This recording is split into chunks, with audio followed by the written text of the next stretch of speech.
अगर आप लोग मुझको एमएलए बनाकर असेंबली के अंदर अगर आप भेजेंगे तो मैं आपको जिन जिन लोगों के 24 लोग, दोस्तों और साथियों, झूठ बोला जा रहा है, झूठ की दुकान नहीं है। ये झूठ का इन्होंने मॉल खोल दिया, जैसा शॉपिंग मॉल होता है ना, वैसे इन्होंने। मालेगांव शहर की मेरी मां बहनों से अपील करता हूं, अगर आप मुझको वोट देंगे, आप मुझको अपना एमएलए बनाएंगे तो मैं जरूर आपसे वादा करता कि एक अच्छा गार्डन होना चाहिए, अच्छा हॉस्पिटल होना चाहिए, अच्छे आपको रोजगार, घर बैठे रोजगार के।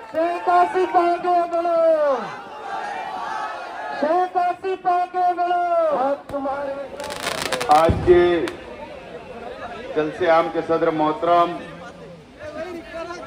अब्दुल खालिक सेठ कपड़े वाला साहब, मंच पे तशरीफ फरमा अंसारी मोहम्मद उमैर साहब, अजीज नाकेदार साहब और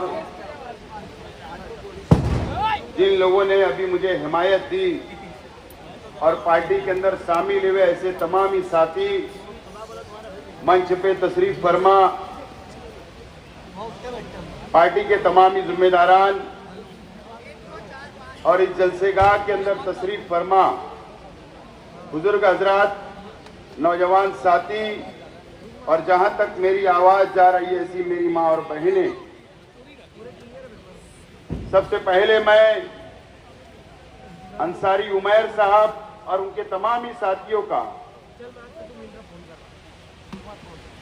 अजीज नाकेदार साहब और अभी जिन लोगों ने पार्टी के अंदर शमूलियत इख्तियार की ऐसे तमाम ही साथियों का मैं पार्टी के अंदर इस्तकबाल करता हूं और स्वागत करता हूं। दोस्तों और साथियों, 20 तारीख को असेंबली का इलेक्शन है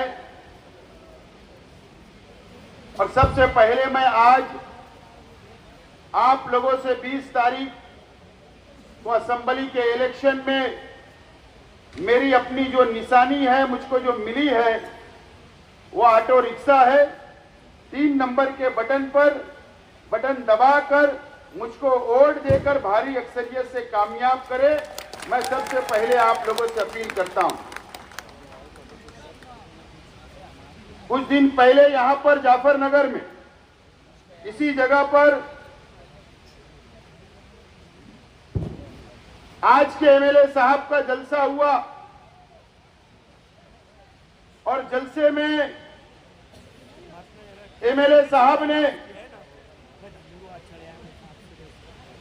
जाफरनगर वालों को डराने का काम किया। सर्वे नंबर 91 की झोपड़पट्टी में रहने वाले, मकान के अंदर रहने वालों को डराने का काम किया और बाकी उनके साथ जो पंटर लोग तकरीर करें तो मैं तो नाम भी लेना पसंद नहीं करता, लेकिन आज मैं वक्त कम है इसलिए मैं मेन बातें बोलकर आज तकरीर खत्म करूंगा। 15 मिनट में बोलना है। मैं सबसे पहले जाफरनगर के सर्वे नंबर 91 की बस्ती की आवाम को और जाफरनगर के अंदर रहने वालों को इस बात का ऐलान करता हूं कि जाफरनगर सर्वे नंबर 91 मेरे चाचा और उनके ग्रुप के लोगों ने सिर्फ इशार पौती की थी, लेकिन हमने जब ये मालूमात ली कि जो जिस शख्स से ये जमीन ली गई वो शख्स की ये जमीन नहीं है, तो हम लोगों ने वो सौदा कैंसिल कर दिया है, हमने वो सौदा रद्द कर दिया है और आप लोगों को कोई डरने की जरूरत नहीं। अगर वो जमीन मालक अगर वही होता और अगर वो जमीन ऐसा मान के चलिए अगर हम खरीद भी लेते तो आप लोगों को हटाने का कोई इरादा नहीं था, बल्कि हम लोगों का इरादा था कि आपको वहीं पर जमीन का मालक बना देना, ये हमारा अपना इरादा था। लेकिन वो जमीन का सौदा हम लोगों ने रद्द कर दिया है, वो जमीन हम लोग नहीं ले रहे हैं और जमीन आइंदा अगर कोई लेगा भी तो हम आप लोगों के साथ खड़े रहेंगे। आप लोगों की बस्ती हम लोग उजड़ने नहीं देंगे, आप लोगों को हटाने नहीं देंगे। इस बात का मैं सबसे पहले खुलासा करता हूं।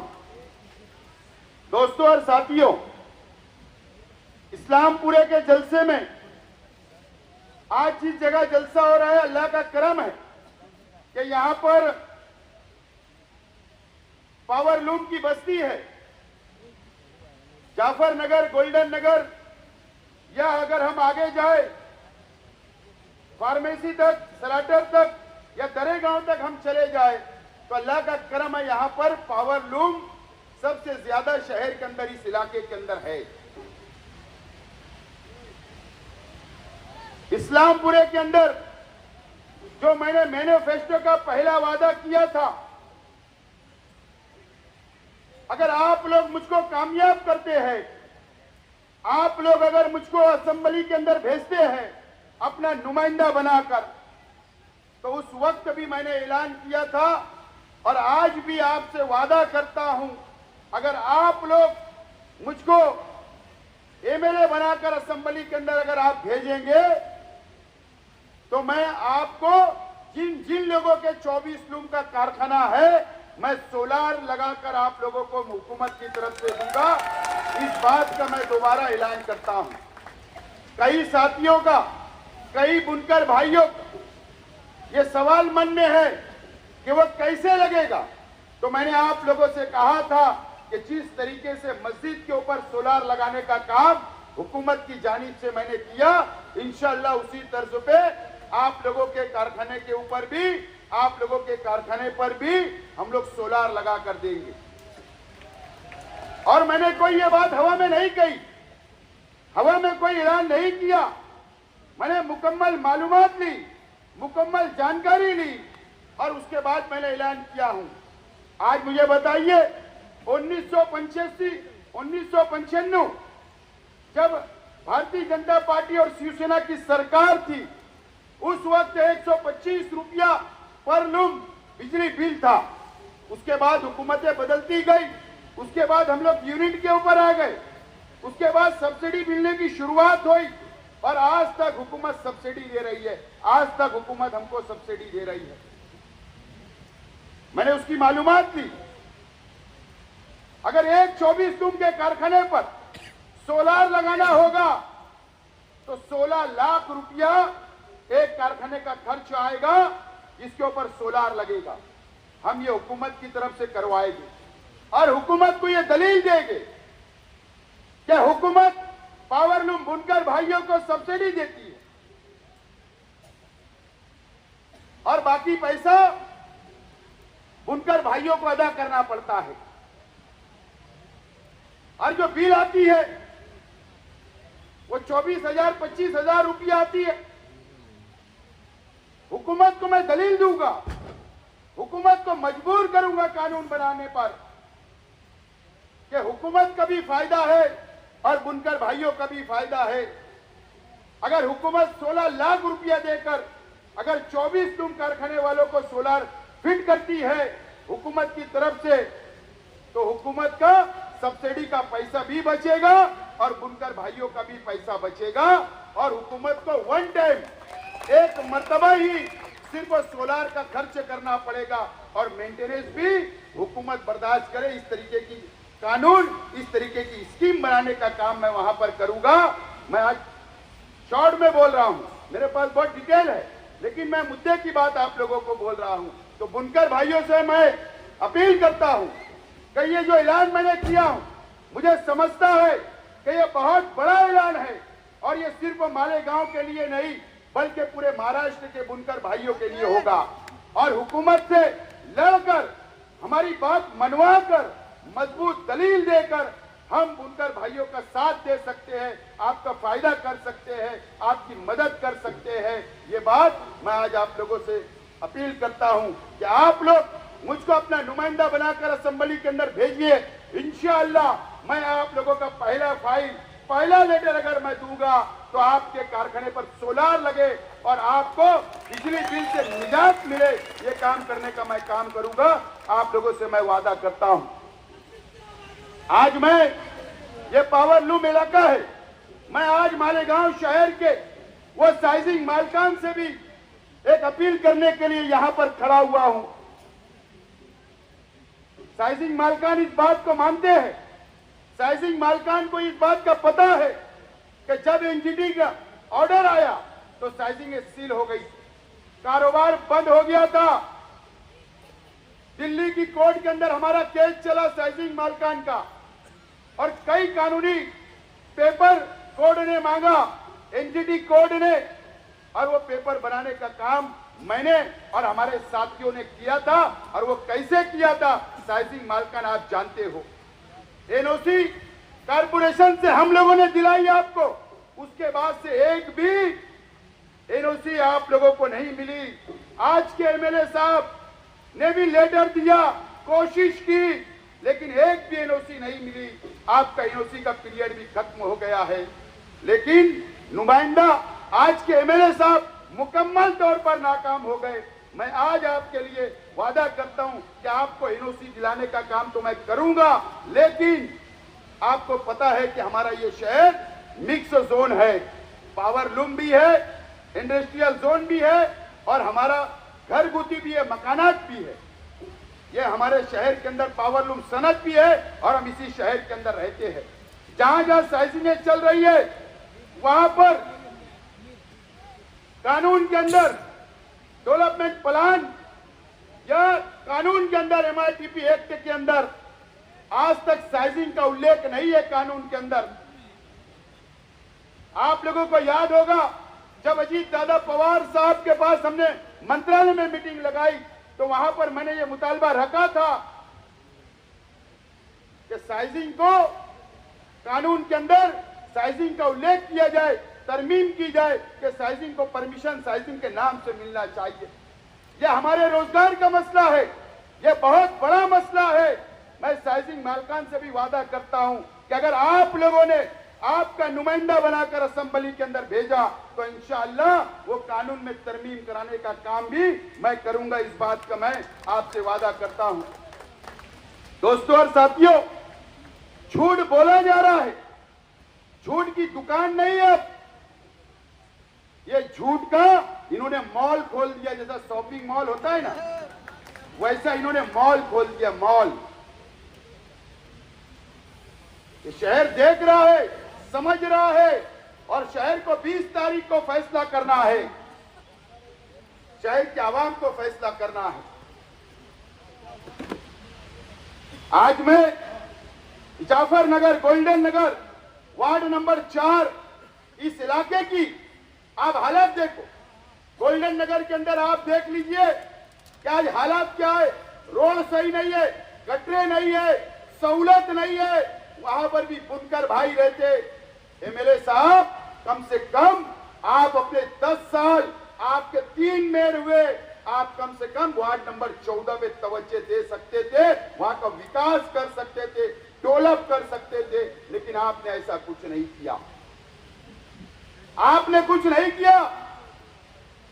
आपके पास मौका था करने का, उसके बाद भी आपने कुछ नहीं किया। आप मुकम्मल तौर पर नाकाम हो गए। मैं वादा करता हूं इस इलाके की आवाम से, मैंने जो जिम्मेदारान बैठे हैं, चाहे इस्माइल भाई हो, सैयद साहब हो, या हमारे जो भी साथी है, जमशीद भाई, या इस इलाके के तमाम ही जिम्मेदारान से मैंने वादा किया हूं कि आप मुझको भरपूर और यहां से दिलाइए, मुझे कामयाब करिए। और मैं सबसे पहला, अगर विकास और डेवलप अगर हमको शुरू करना होगा तो ये जाफर नगर, गोल्डन नगर, काली खोली, ये 4 नंबर वार्ड फार्मेसी, इस इलाके के अंदर गुलाब पार्क हो गया, अख्तराबाद, देवी का मल्ला या पवारवाड़ी तक, हमको इसके ऊपर खुसूसी में तवज्जो देकर आज इस इलाके का काम करने का काम करूंगा। दोस्तों और साथियों, आज मेरी मां बहनें भी मेरी तकरीर सुन रही है, मेरी बातों को सुन रही है। आज मैं मेरी मां बहनों से सवाल करना चाहता हूं कि मेरी मां बहनें, आप बताइए कि आपने 2019 में मालेगांव शहर के एमएलए मुफ्ती इस्माइल साहब को आपने वोट दिया था। मेरी मां बहनें, वोट देने के बाद आप बताइए कि 5 साल आपका सुख और दुख में आए क्या? 5 साल आपके पास आए क्या? 5 साल मेरी मां बहनें आपका इन्होंने कोई काम किया क्या? आपके लिए कोई स्कीम बनाई क्या? या आपके लिए कोई गार्डन तामीर किया क्या? या आपके लिए जो हॉस्पिटल, सिविल हॉस्पिटल था जहां पर हमारी मां बहनों का इलाज होता था, वो हॉस्पिटल भी नदिया के उस पार चला गया। एमएलए साहब की नाकामी है मेरी मां बहनें। ये आपको, आपसे दुआएं लेते हैं, आप उनके लिए रोजा रखते हैं, नमाज पढ़ते हैं, लेकिन आपका वोट ले जाकर आज के एमएलए साहब मुफ्ती इस्माइल साहब भारतीय जनता पार्टी और शिवसेना के पास सौदा कर लेते हैं। इस शहर की मां बहनों का, वोटों का, इस शहर की आवाम का इन्होंने सौदा करने का काम किया और इन्होंने करोड़ों रुपया रिश्वत लेकर अपना घर भरने का काम किया है। आज मैं मालेगांव शहर की मेरी मां बहनों से अपील करता हूं, अगर आप मुझको वोट देंगे, आप मुझको अपना एमएलए बनाएंगे, तो मैं जरूर आपसे वादा करता कि एक अच्छा गार्डन होना चाहिए, अच्छा हॉस्पिटल होना चाहिए, अच्छे आपको रोजगार, घर बैठे रोजगार कैसे मिले, बचत घर के नाम पर आंगनवाड़ी कैसे मिलेगी, इंशाअल्लाह आपके लिए काम करने का काम करूंगा। मैं आज एक वादा और करता हूं कि यहां पर सब्जी मार्केट बनी, यूपी सब्जी मार्केट बनी अकील मस्जिद के सामने, वो बंद पड़ी हुई है, लेकिन मैं वादा करता हूं कि हमारे मेंबरान ने उसकी फाइल चलाई है, उसको शादी हॉल होना चाहिए। मैं वादा करता हूं कि वो सब्जी मार्केट कैंसिल करके यहां पर यूपी शादी हॉल उसको बनाया जाएगा और कम पैसे के अंदर इस इलाके की आवाम को उसकी सहूलत मिले, ये काम करने का काम भी हम लोग करेंगे। मैं एक बात ये शहर की आवाम को, यहाँ के हमारे मीडिया के तमाम ही साथियों से अपील करता हूं और पुलिस डिपार्टमेंट से कि मेरी बात को नोट करें। एमएलए साहब अभी क्या करेंगे? ये माफी मांगने वाले क्या करेंगे? माफी मांगेंगे, मुझसे गलती हो गई, मुझे माफ कर दो। पिछले इलेक्शन में भी ऐसा ही किया, फिर एक मर्तबा बोलेंगे ये मेरा आखिरी इलेक्शन है, ये मेरा आखिरी इलेक्शन है, ये बोलेंगे, लेकिन ये नहीं बोलेंगे कि मुझे चुन कर दो, मुझे अब्दुल्ला को मेयर बनाना। ये आपको फिर धोखा देंगे कि आखिरी इलेक्शन है, क्योंकि अब्दुल्ला को मेयर बनाना है, इसके लिए आखिरी बात करेंगे। अरे ये नाकाम हो गए तो उनका बच्चा कहां से कामयाब हो सकता? नोट करो, ये जाफरनगर के अंदर जलसे के बाद क्या हुआ? हमारे साथियों ने कहा अगर सच्चाई होती कि हमारे कार्यकर्ता ने ऐसा किया, सच्चाई होती कि मेरे परिवार ने ऐसा किया, तो ये 24 घंटे नहीं, ये 24 घंटे वहीं सो जाते थे, ये वहीं सो जाते थे। लेकिन 24 घंटे के बाद इनको होश आया, पता चला कि मामला तो कुछ और है, ये खामोश बैठ गए, इनका झूठ पकड़ा गया। नहीं तो आज मैं हमारे शहर की पुलिस डिपार्टमेंट से मैं अपील करता हूं कि लीजिए प्रेस कॉन्फ्रेंस, बताइए शहर को सच्चाई कि वो केस कौन था, उसको मारने वाले लोग कौन थे, बताइए। हम तैयार है, अगर हमने गुनाह किया होगा तो हमें कार्रवाई हमारे पे होना चाहिए, लेकिन पुलिस मुझे लगता है आने वाले दिनों के अंदर ये बातें बताएगी और मुझे मालेगांव शहर की पुलिस के ऊपर पूरा विश्वास और भरोसा है कि वो दूध का दूध और पानी का पानी की पानी करेगी। दोस्तों और साथियों, ये शहर के अंदर इस तरीके से और भी पूरे शहर के अंदर इसी तरीके से इलेक्शन लड़ना चाहते हैं। गुरुवार वार्ड के अंदर भी यही करने वाले हैं।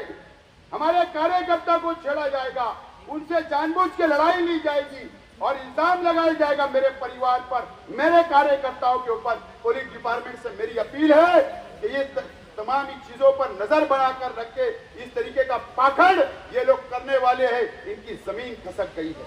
मैं आज आप लोगों से अपील करता हूं, 10 बज गए, अपील करता हूं कि आप 20 तारीख को रिक्शा निशान पर वोट देकर भारी अक्सरियत से कामयाब करें और हमारा जलसा जो बड़ा झुट्टा कल आ रहा है,